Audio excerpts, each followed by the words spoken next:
page 116. In your evening light, page 116.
Turn back to page 154.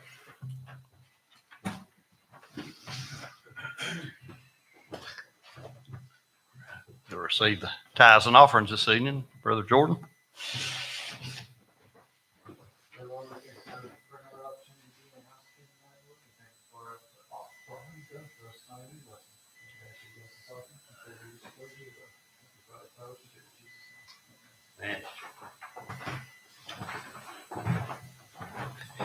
Page 154.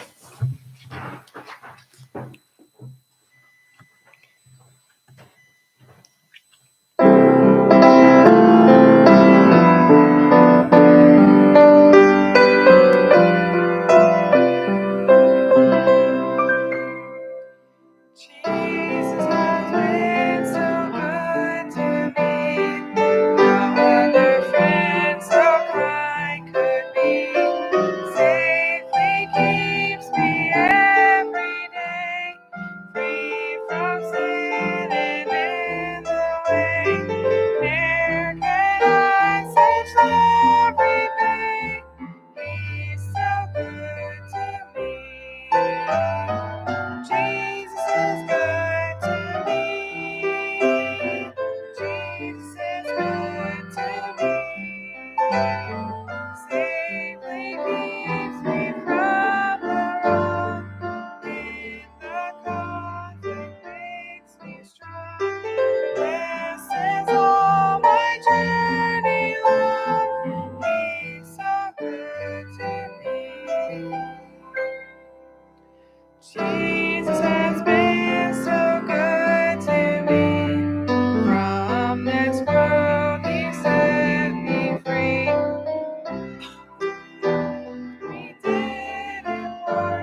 Jesus has been so good to me. None so fair, so dear as He.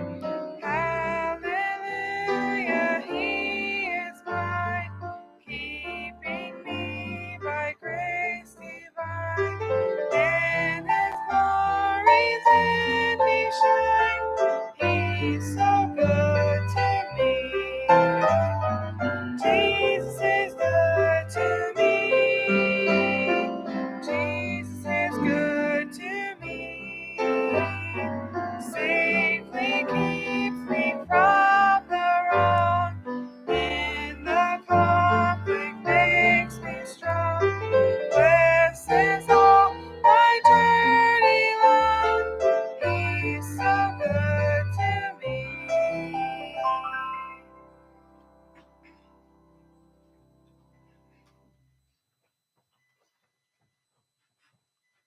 Amen. Thank the Lord.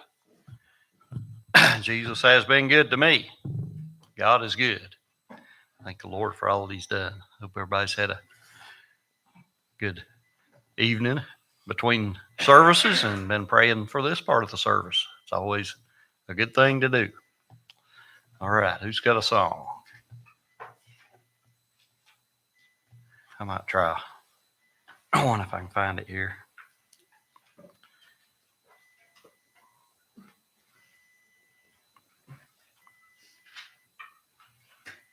I don't know if I can get it or not. It's Whole Ship of Zion. Yeah, it'd probably be better than this.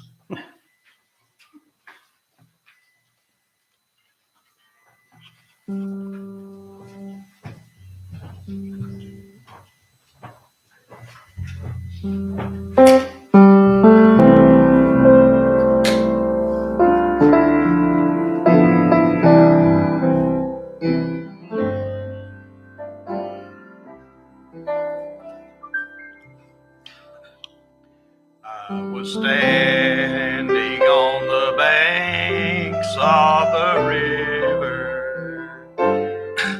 looking out over life's troubled sea, when I saw that old ship that was sailing. Is that the old ship of Zion I see?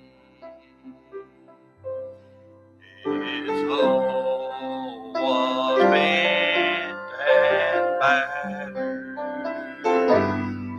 from the storms of life I could see. Waves were rough, but that old ship kept sailing.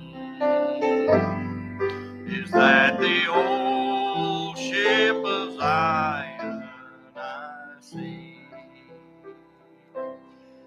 At the stern of the ship stood my captain. I could hear as he called out my name. Get on board, it's the old ship of Zion. It may never pass this way again. As I step on board, I'll be leaving all my troubles and trials behind. I'll be safe with Jesus, my captain, sailing out on the old ship of Zion.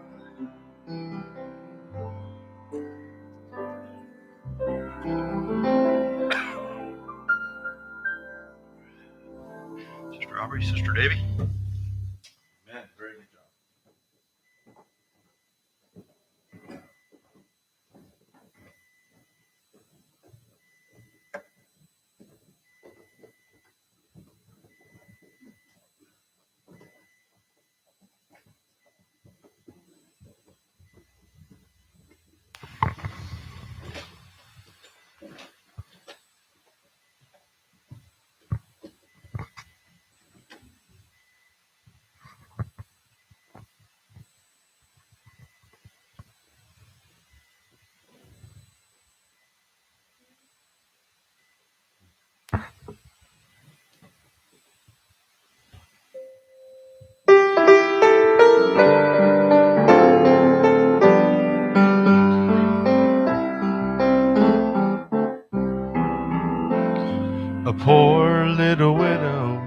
fearful and sick, was busy gathering a bundle of sticks. She decided the next meal's the last one she'd ever fix.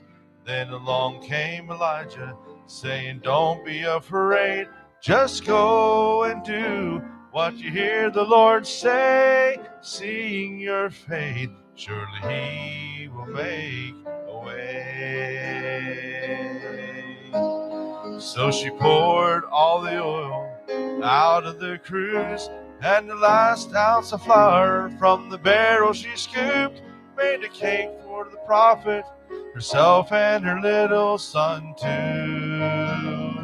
The flour from the barrel, it never ran short, and the oil from the cruse continued to pour from the top bottom of the barrel. She reached into the top of the Lord's, at the bottom of the barrel. God will provide every need. He shall supply when all that we have is, then all that He has begins. There's nothing but a miracle at the bottom of the barrel. There are times here in this life when everything's wrong, nothing seems right, but we walk by faith. We don't walk by sight. When trials come on us that we cannot face, we turn to Jesus. He gives us a grace, for God has promised that He will take care of it all. At the bottom of the barrel, God will provide every need. He shall supply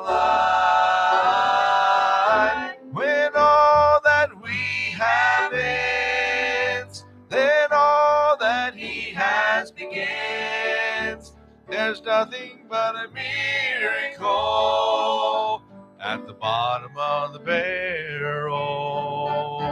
When all that we have ends, then all that He has begins. There's nothing but a miracle at the bottom of the barrel.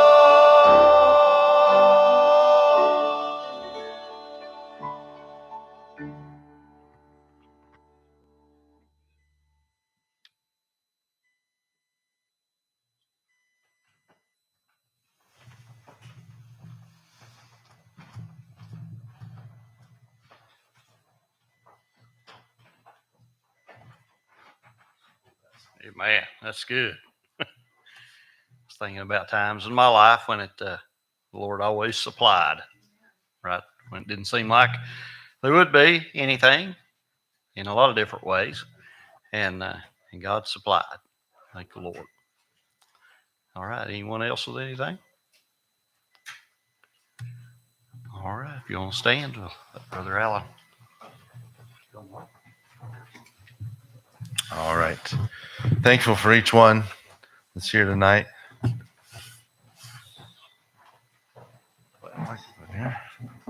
There's the microphone.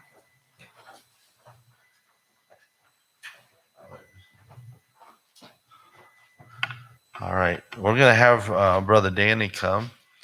He's going to bring us a message tonight, or lesson, or whatever he wants to call it. But we're thankful that he was willing. Him and Brother Mark just are very helpful to me. I really appreciate that. With everything going on with my sister this week, it was just, I guess, more traumatic, really, than anything else. I couldn't keep my head on straight to study. So I had a few thoughts here and there, and I even wanted to write them down real fast. And by the time I went to write them down, I forgot what they were because everything that was going on. So, But we appreciate everybody's prayers for her and thank the Lord that she's doing so much better. But let's remember Brother Danny in prayer as he brings us what God has for us tonight.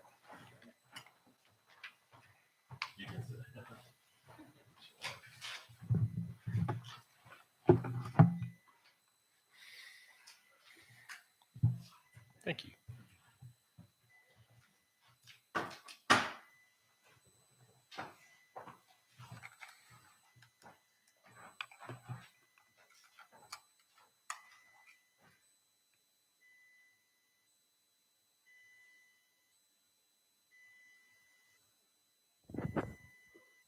Good evening. So I sent a little photo, imagine that, as a visual for the lesson. And that one's pretty straightforward, you can tell. I chose this and when I talked to you about the thought I had for the lesson, I hope it'll make sense. But what's happening in that cute little photo? She might be. She might be if she gets too excited over that baby. Joy, what else? Focus on the baby for me. Uh-huh. But what's happening here? Uh-huh. Growth. First steps. The baby's learning to what? To walk. I was showing Brother Mark, and before service started, I have a friend from college. I mean, we took a lot of our classes together. We were part of a group of us who would get together and study for exams, and we have the same degree in terms of undergraduate. We were both math majors, and I'm friends with this individual on Facebook. As I was showing them pictures of her granddaughter, this person I went to college with, that makes you feel your age a little bit, but it's her granddaughter who's absolutely beautiful. But that little baby is so precious because it represents a lot of things that you name: determination, advancement. The mom is probably really excited. But today something happened during the course of the day that made me think about people who eventually become believers or Christians. And that photo is why I chose, the reason I chose this photo. That baby begins to walk. That process starts somewhere, doesn't it? There is a beginning point. With small children, I don't have children, and didn't, but I remember vaguely with family who were learning to walk. It doesn't start out perfect, but they had to start somewhere. There was a beginning process. There were those initial steps, and they became steadier, and then once they get it down pat, I do remember they can be on the move and out of sight if not careful. But something of today made me think about how people who eventually, we hope, give their life to the Lord, that process starts somewhere. The baby was not a perfect walker at the beginning, but the process had to begin. Some people obviously are not exactly where they need to be with God when He begins dealing with them. That's just kind of common sense. We know that process has to start somewhere. And I thought about the importance of being an encouragement to somebody who shows that promise. You think about if someone is showing behaviors or sometimes their speech will change. They start talking about things differently. You notice a change in attitude, and they really haven't made any full-blown move to become a believer. But there is such hope that you have for them because that process begins somewhere. It has to have a beginning. You hope you know where it will end. We understand, if we've believed for any amount of time, the Bible verse that warns if we regard iniquity in our hearts, then God does not hear our prayers. We understand that we have to have a full submission to His will and His way to be really His servant, that we have to be saved. But I thought about, what if someone you care about starts to show an interest in the things of God? What if they show an interest in prayer? I don't know if some of you can think back before you gave your life to God. If you think back, if I invite you to do that, and you think about what you were like before, and then the process that you may have gone through until you finally gave yourself over to it. And I thought about, just like that baby starts out with, they start to pull up, don't they, on the side of furniture, and they'll hold their hand out, and they love for you to hold. I remember they'll grip the fingers and like to walk. But eventually you have to let go. They take those first tentative steps on their own. They're not perfect at it, but the process and interest in it started before they took a step. It had to start somewhere. So I thought about, what if somebody even, they start talking about, I'm just using an example. They start talking about prayer, and I'm not advocating that anybody is given a false hope, a false sense of security in their life per se. But I do believe that I have a duty to encourage someone down the path of righteousness, because theirs has to start somewhere. If a child gets up and falls down and the parent spanks it, every time it fell trying to walk, how often will your child want to walk with you around? They are pretty easily conditioned, aren't they? Children, that's just their brain. They're easily conditioned. And if they get up and they fall and someone scolds and yells and spanks and scolds the child as if, why aren't you? And it's just a little, I mean, we think of the ridiculousness of that because it's a baby. But that baby's process starts somewhere. And those initial reactions from an adult can have a lot of say in how well it tries, doesn't it? And how well it will want to proceed. And I thought about, why would I discourage somebody, God forbid, and maybe inadvertently? Because the way I treat someone, if they show promise or they show interest, and I know that baby doesn't begin an expert walker, but it starts somewhere. And you think about somebody who may be showing interest, or maybe they talk about things, or they show an interest in the things of God, and maybe they don't have it down pat, but I don't want to treat them like they have a virus, like they're avoidable.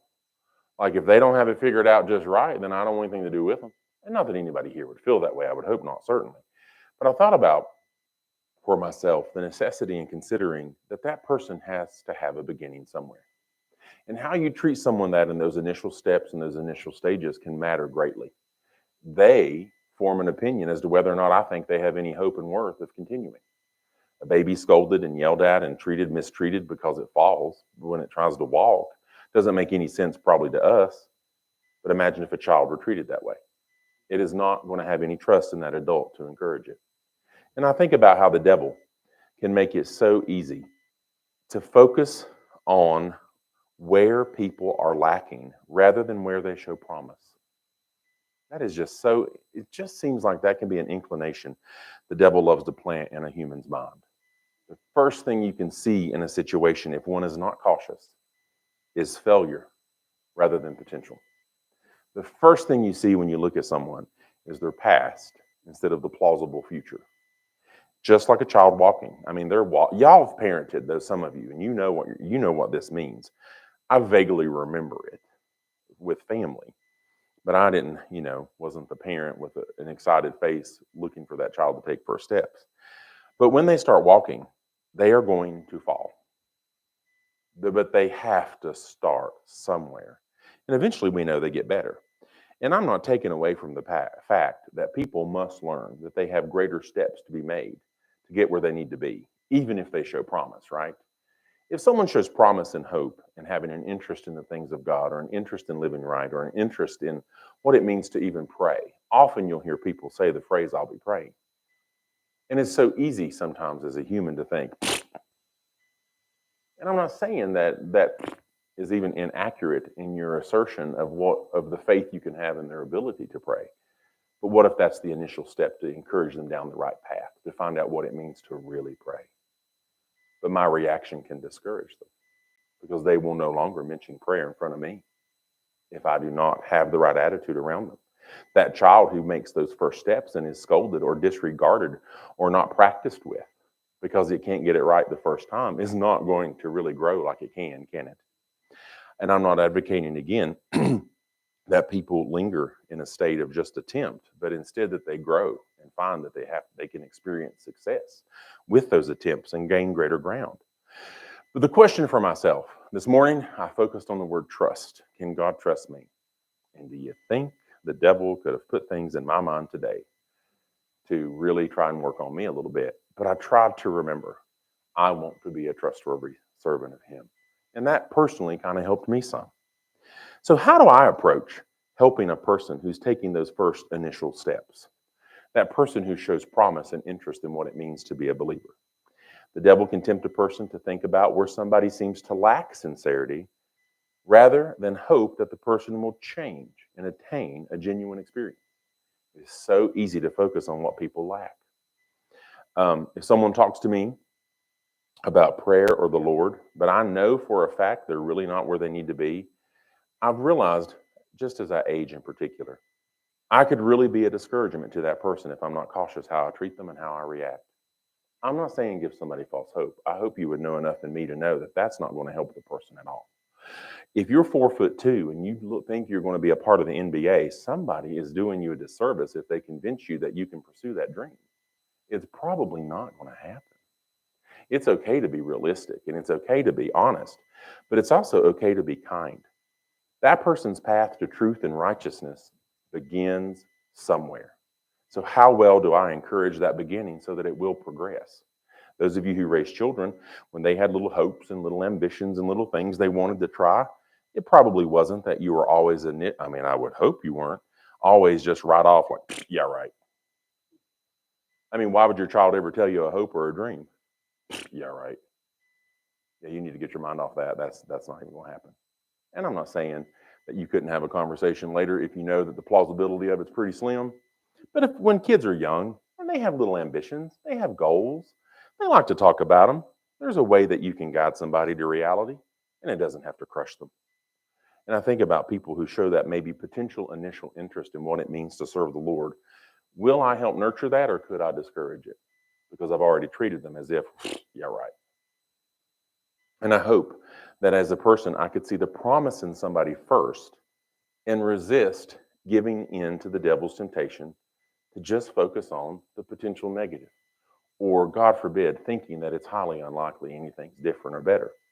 In Matthew 5:16, let your light so shine before men that they may see your good works and glorify your Father which is in heaven. If my light shines as it should, God can help dispel the darkness in somebody's life that may have their mind clouded about where they are spiritually. He can use a believer, can he?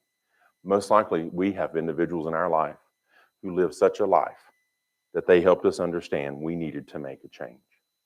Our process started somewhere. But what if that person had treated us as if, hmm, how far could some of us have gotten? Some will persevere despite it. Some will want to prove somebody wrong, that I can make it. But what if my life could be a light, not for personal glory, to show somebody that they have some darkness in theirs that can be dispelled, that needs to be taken care of? They've got to make a change. I feel that I have a duty to try and be an encouragement to others because everybody's experience started somewhere. And I think of that baby. Its path to walking had to have a start. And there were initial steps that were taken even before that.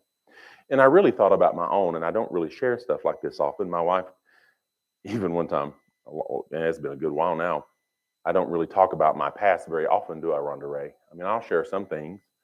I guess I don't know, maybe it's just not my nature. I'll share some things about childhood. Sadly, if you set me down and tried to have me remember stuff, I'm not sure how much of it I could pull forward. And I didn't have a traumatic childhood. Maybe that's a blessing that I can't just remember things. But I remember this. I can take myself back 28 years almost to when I remember. Now I recognize it. I didn't at the time. But now I recognize where God was probably beginning to work with me before I got saved. But what if I had been treated as if, just because I wasn't there yet, that I shouldn't even bother? I had to begin somewhere, didn't I? I even started changing some behaviors. I remember this. I started changing some behaviors based on apparently observations I had made. And I was an adult technically, but it's been about 28 years. And I remember for myself, so maybe this is a little personal. I became, for whatever reason, and now that I can't remember, I became interested in the concept of praying. Apparently that fascinated me a little bit 28 years ago because I had a praying mother and I had a mother of deep faith and who was very devout. But I wasn't really where I needed to be at the time that I started to grapple with it and want to and think about it and even use the phrase. I didn't understand it fully. And you know what I remember? I'll tell you what I don't remember. I don't remember a mother who said, let me tell you something, son. That's not how it went down. I remember a mom who sweetly explained to me the concept that, yes, prayer is good, honey, but you have to be saved for it to really be what it needs to be. And she said it with love and with kindness. I had to start somewhere. And she guided me to that process of understanding. But I didn't fully understand probably at the time. She didn't act like I was an idiot or that I should know better because she had made me, she made you go to church. This concept of it being an option did not, for some reason, filter down to Mama Eldreth. She didn't act like I was a buffoon or that I should have known better. Instead, she was kind and loving, and she explained. My experience had to start somewhere, didn't it? Each of you have your own story. Ours can be very different. In an effort to think that somebody is helping somebody else or to think that they're explaining something to somebody, if not cautious, I have understood as I age, sometimes people can do terrible damage and they don't even mean to. Truth is a beautiful thing if used in the correct way. But if used in the wrong way, in the wrong tone, and with the wrong, and maybe not even bad intentions per se, it can become a slaughtering tool to people. It can crush hope and dash someone from ever wishing to try. A child that wants to walk and you let go of their fingers the first time and they fall and you pick it up and you just wear them out, why will they ever want you to let go again? Or why would they ever want to come to your fingers to help them walk? There has been no encouragement. Their process had to start somewhere, but what has been done to encourage the continuation of it? I don't mean that you tell people falsehoods or you encourage false hope. There's nothing in what I'm thinking or saying. My mother did not do that, did she? She explained something to me that I desperately needed explained 28 years ago because I had to start somewhere.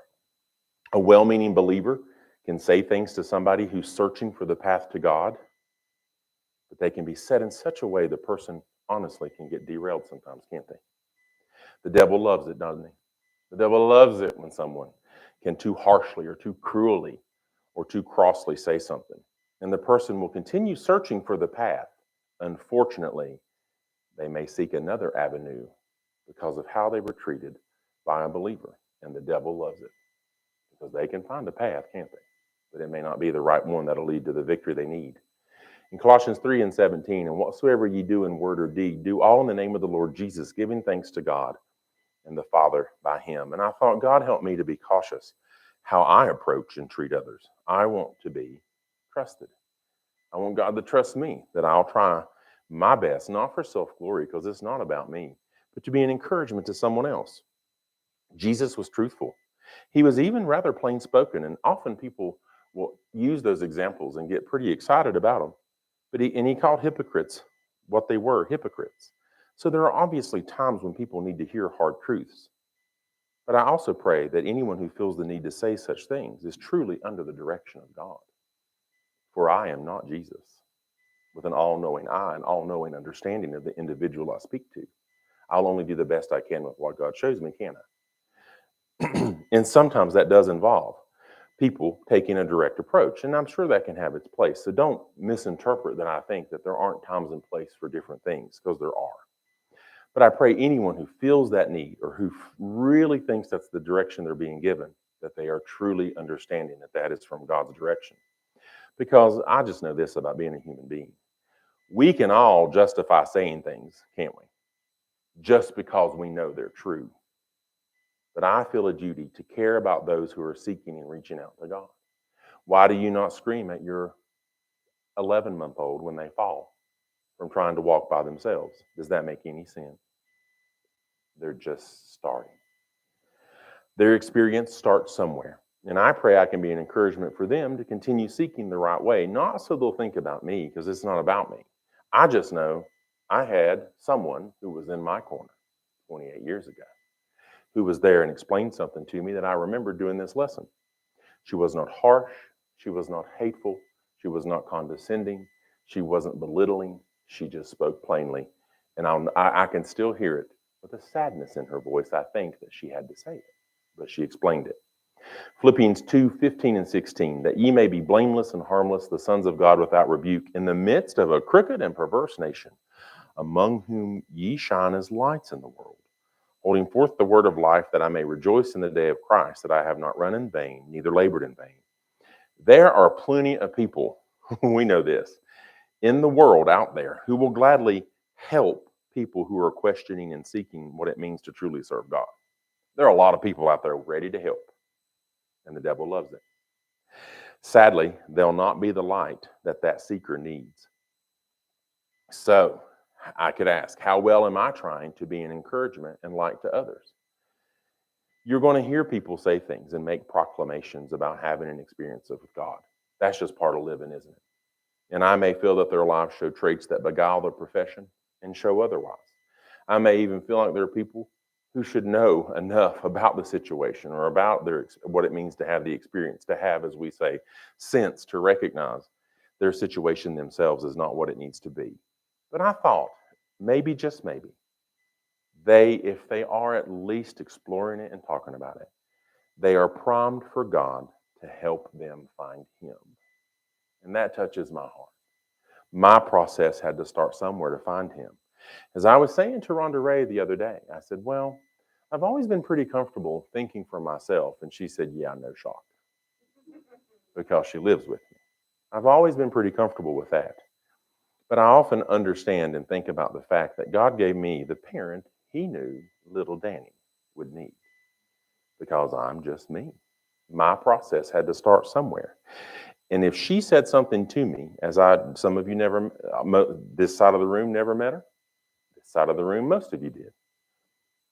But you would know that if she spoke, it meant a lot to me out of my respect for her. So God used her in my life.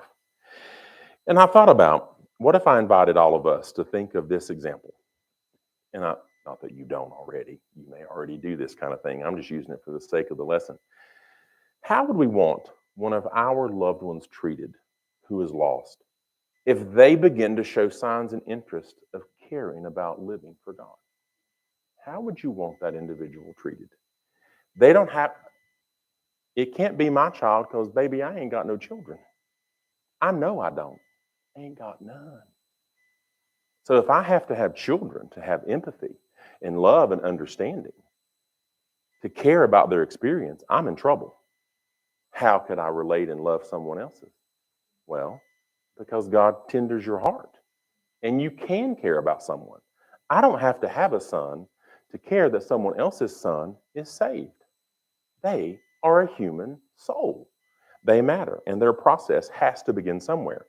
So if I thought about, how would I want one of my loved ones treated if I know they are lost, but they start to show a change? I told you about mine. I remember it. For some reason, it was this. When I say fixation or fascination, that's not very accurate, because, it's been 28 years. I've forgotten a few things. I just remember it began around that concept of prayer, I'm pretty sure. So mine started somewhere, and my mama gave me some explanation, didn't she? Is it possible we can have loved ones or friends or acquaintances who actually maybe know a lot of truth? I was raised in church. I heard things. I was around it. Or you may have loved ones who know almost nothing. And you have everybody else who falls in between that spectrum of understanding and experience and exposure. But what should remain the same is we care. Maybe that family member, if you use me, what if they were like I did? They start talking about praying. And I understand in that our own hearts and our own minds, the devil can plant that thought. Seriously, Danny, your mama took you to church and you didn't have enough sense to know better. You were raised that way and you didn't have enough sense to understand or differentiate. And she had, whatever. I mean, the devil's just real, right? I mean, God forbid he would put that in somebody's mind. But he can put it right in somebody's mind. Yeah, right. They should already know better, right? And all of that may be true. But do you want those things said to your loved one whom you've prayed for, who will start searching and start seeking? Do you want it said to them? And if I don't, then God help me to be cautious I don't say it to someone else's loved one, that I'll treat them the way I would want mine treated. And I understand God gives you guidance as to how to approach a loved one. And God may show somebody they have to be more direct. I'm not taking away from any of that. I hope you know I'm not. I'm talking in generic terms and the way it could apply to a lot of people. But imagine that God shows you that you need to tread lightly and just simply be there. Be the light. Be an encouragement. And I thought, imagine God shows you that you need to nurture that interest and pray and pray and pray for God's guidance of what to say. Things can be said with pure intent and it does nothing but shove them away. I mean, that's just reality. It's unfair, but it's the truth sometimes with people. Though a loved one, friend, or associate have a background, doesn't have a background, whatever it means, that individual still needs to find their way to God. They need to make a change, as Brother Mark shares. They need him in their life. The experience for that person has to start somewhere. So why not be a part of that positive, Danny? I'll put it on me. So how can I be used by God as an encouragement? In 1 Thessalonians 5:11, wherefore comfort yourselves together and edify one another, even as also you do. Bring that comfort and edification when you can. Ephesians 4:29, let no corrupt communication proceed out of your mouth, but that which is good to the use of edifying, that it may minister grace unto the hearers. And I thought about that. When we think about the concept of corrupt communication, your mind can go up to a lot of avenues. But I might be using corrupt communication with someone if I'm not as kind as I need to be. That was corrupt. That wasn't necessary. I might be using corrupt communication with someone if I'm not being gentle and seeking my words from God when I speak to that someone. And sometimes silence speaks louder than words. Silence can be the best response to many situations. But if I can take a moment to encourage someone to seek God and his truth, then my silence might be misinterpreted as discouragement. This person doesn't even think I'm worthy of a reply. It just happens. People have human brains. In Hebrews 10:24 and 25, and let us consider one another to provoke unto love and to good works, not forsaking the assembling of ourselves together as the manner of some is, but exhorting one another, and so much the more as you see the day approaching. I do not want to corrupt someone's efforts to seek God. I wouldn't be anybody's intentions that I know of that really loves and wants to serve. We don't get up wanting to do that. I don't think anybody sitting in this room wants to do such a thing to anybody. I mean, we don't want that. But I started to think about the fact everybody's experience and walk with God begins somewhere. There's nothing wrong with encouragement. Do you think every child I teach is a master mathematician? Of course not. I have these, they're so funny. This little clan of middle school girls. I just don't think kids often have a male teacher and then they get me. And I'm a little outside the norm from what they're used to. And they've become a little fascinated by my humor, I think. One day I'm sitting in my chair. I have on the socks that I wore the day the kid noticed it. See my socks? Well, they keep going, don't they? And she wanted to point that out. Mr. Eldreth? Yes, I'll call her Rosie. It's not her name. Yes, Rosie. Why you got on them big socks? Now, Rosie, and we'll giggle. They're just fascinated. I'll get their paper some days, and it's got it at the top. I love math. Well, now, do you think they're always the stellar mathematician? Well, why would I crush it? Why focus on what they can't do? Why focus on whether or not they're the best student? Who cares? They have an interest, and they know I love them. That's what matters. And let us consider one another. Why would I not consider? To provoke them, to encouragement and to love, and to good works, not forsaking the assembling of ourselves together, as the manner of some is, but exhorting one another, and so much the more as you see the day approaching. I don't want to corrupt somebody's efforts to seek God. Again, nobody sitting in this room wants to do that. So the thoughts that I might discourage somebody, that kind of weighed on my heart when I think about that. That could weigh on me. I don't want, not in a fearful, the devil trying to torment me way. I just care. Proverbs 12:25, heaviness in the heart of man maketh it stoop, but a good word maketh it glad. And don't misunderstand. I understand sin cannot be pacified, and there are times people need to hear things that are not necessarily what they want to hear. That's just the case. But the delivery method can matter. Why? Because we're all different. We're all different. Those of you who parent, I ask you this question. I can't speak as a parent. Now, I can speak as somebody who's worked with lots and lots and lots and lots and lots and lots times 10 to the third power, probably kids. Okay? Do you have to approach any of your children differently when you realize they need to have a serious conversation? Have you ever approached any of them differently? And I don't mean that you let things slide or you let them believe things were okay when they weren't. I just mean, did you know that some of your children were going to be maybe more tender? And you had to be cautious, or you'd crush them and discourage them terribly. You had to consider your child. I have to do that with children at school. Sometimes I have to consider the one I'm going to talk to. Sometimes you have to pull one aside and say, now, baby, I know, Mr. Eldreth. That's all it can take. Some of them you can be like, it's time to stop. Yes, sir. It's just different because they're different children and their approach can be just as differentiated as that you have to take to them. I can speak to that. I can't speak to parenting. And I don't let things slide either in my classroom. But maybe you have a child who only, I'll have a funny. Maybe you have a child who only got it if you were stern and direct, and you knew if you didn't use a forceful tone, they were going to blow you off. They were not going to take it serious. My mama said, there's some children, you can't beat it out of them. Let me introduce you to Kathy Miller, my beloved Kathy. She was ornery, not mean, but she was independent. And mama just knew each child's different. And so you got to have your approach, I guess.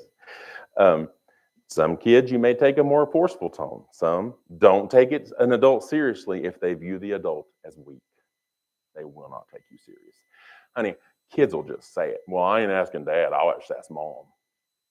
They got it figured out. Oh, yeah. Yeah, don't worry. I'll go ahead and text dad. Then that way I can text mom and say he said it's okay, because she'll just do, if he's already dealt with it, she'll just deal with it. And I'm sure you do that stuff as parents because you have to save time. No judgment in that. But children know stuff, don't they? And I don't mean that you're unkind to a child if you take a stern way. You just knew you had to be more direct or they'd never listen. There's people like that in the world. So why did you approach them differently? Because you love them and you knew what they needed. Out of the heart of a parent and knowing your child intimately, you knew what they needed to learn the lesson. You want your children to make good choices and you don't want them to suffer the consequences of repeating bad ones. So you took the approach you knew that was needed. You did what you did out of love. I commend parents. I have a great respect for them, especially as I age. So why would it be any different if we're trying to help people who need the Lord? They have to start somewhere. And every person is different, aren't they? We all must come to the understanding of universal truths, but we do it through our varied personalities and our differing life experiences. We all have differing life experiences and varied personalities, but we can come to the same understanding. And I'm thankful that God can help along that way.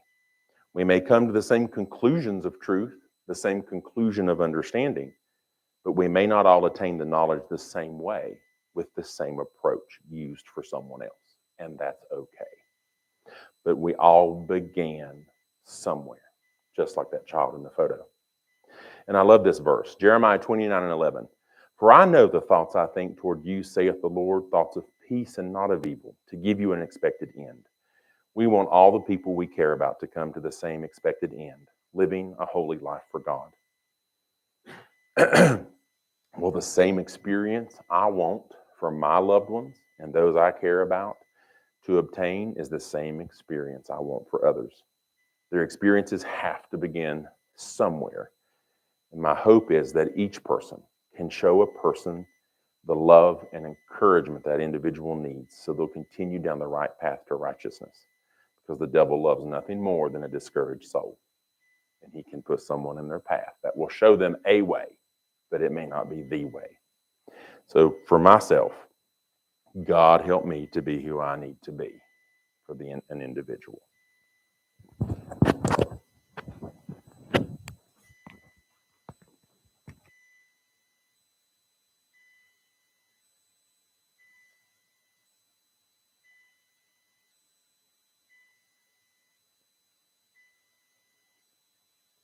Those very good thoughts. As he was bringing that lesson,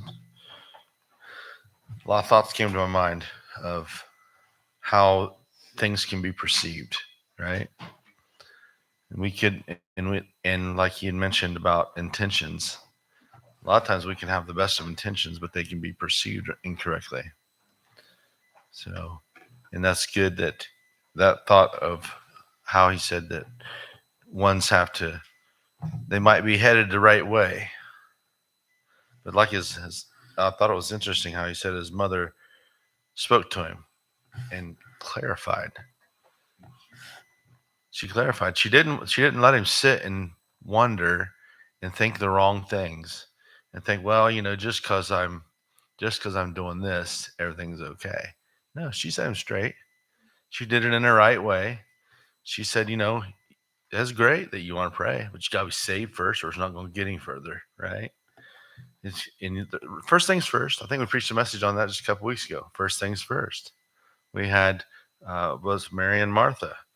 Mary chose the first things first, serving Jesus, making sure she was at the feet of Jesus, and that was very, very good, very good. Do you have a song? All right, start her up.